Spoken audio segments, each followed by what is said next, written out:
Hyvä. Hyvä. Tarttuko se johon...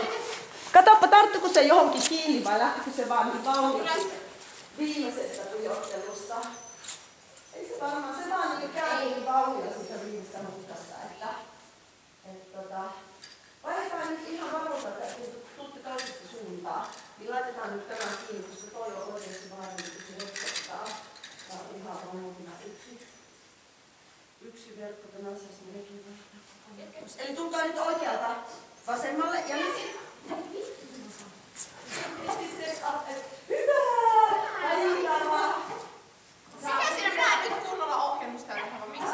Aikaisemmin Alantaan kertoi, että hyppyjä. Katsot silleen, se oli vähän semmoista huoletonta juoksentelua, niin mieluummin niin, että jäät siinä koiraa vaikka vähän tästä altaan ja selkeästi vaan kävelet kenältä, että tänne mennään. Se tulee tosi lujaa, joka äsken mentiin suoraan, niin se ei niinku oikein lukenut, että missä sä olet. No olisiko se parempi, että tätä ei olisi, koska se kiinnitti niinku tähän huomioon, se ei koittaa. Sä voit myöskin jos mä heitän sinne vaan. Sä voit myös heittää, siis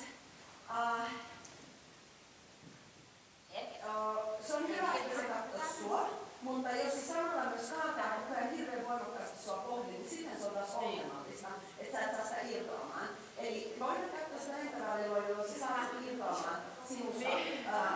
Heti kun näet, että se katsoo sua, niin sä voit sitä levohyödyntää, että se lähtee sitten. Niin se on ihan mahdollista. Voit nostaa se sinne seilustalle. Ja nyt sitten täältä ja sama juttu tonne viistoon. Ja tässä on nyt näitä verkkoja eri lailla, katsotaan miten se reittinsä sieltä löytää. Ja mä voin täällä ihan houkutella nyt tuolla lautasella. Niin saadaan samaako nyt vai toisen puolen? Miten?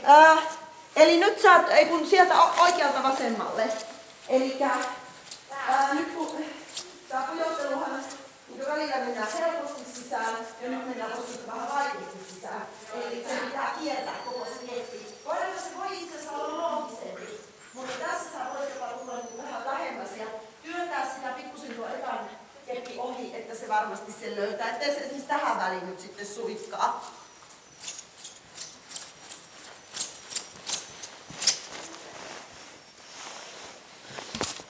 Jep.